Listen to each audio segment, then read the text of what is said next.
Hello, my name is Cass C.C. Walrath. Fairy tales are far more than simple bedtime stories.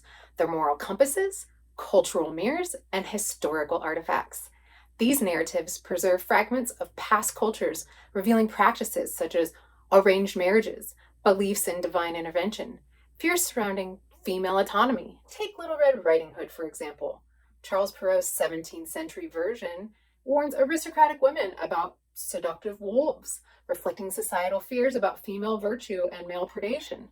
Later, rural French variants reframe the story, emphasizing female empowerment and survival skills. These shifts demonstrate how fairy tales adapt to cultural contexts, embedding profound meanings within familiar stories. Historiography reveals evolving values and power dynamics in storytelling. It helps us track how interpretations of familiar tales like Little Red Riding Hood and lesser known ones like Bluebeard, also penned by Perrault, change over time. I use Bluebeard as a moral and social pedagogy case study in this video.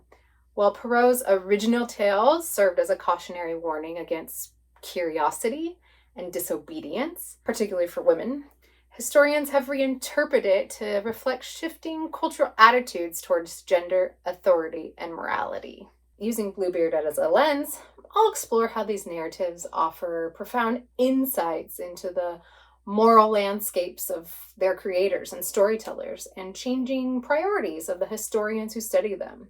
We'll begin in 1697 with Charles Perrault's original publication.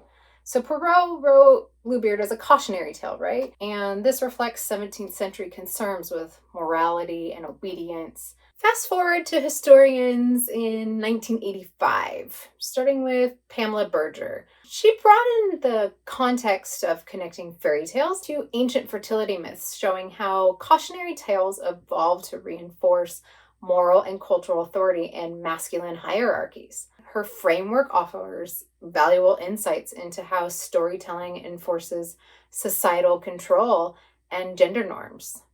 As we move into the 1990s, cultural turn marks a notable shift in historiography. And while my chosen sources were not written in this decade, further research into the scholars like Jack Zipes, well, he introduced interdisciplinary approaches, including feminist, post-colonial, and socio-cultural critiques to fairy tale studies. And this period really emphasized Bluebird as a dynamic cultural artifact that adapts to societal anxieties, shifting from a rigid moral lesson to a narrative that reflects a broader question of power, gender, and identity.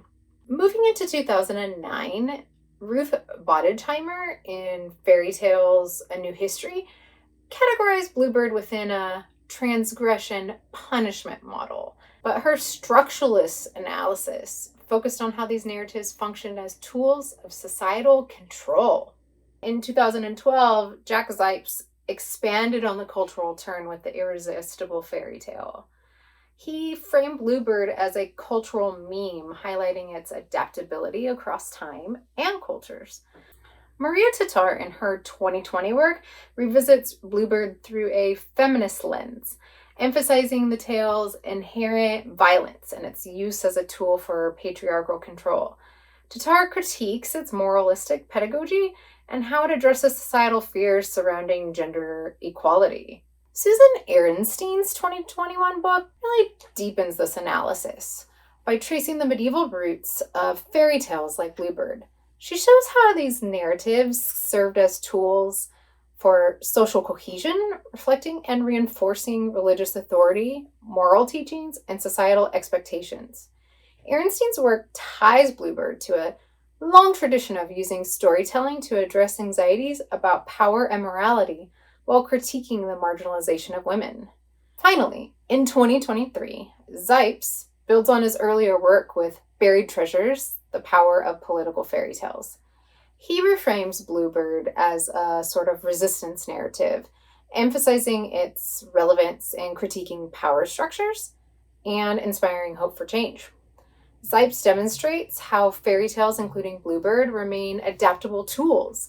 This evolution reflects its enduring role as a social and moral pedagogy tool. And this adaptability stresses the power of storytelling as a medium for teaching, challenging and reflecting societal priorities.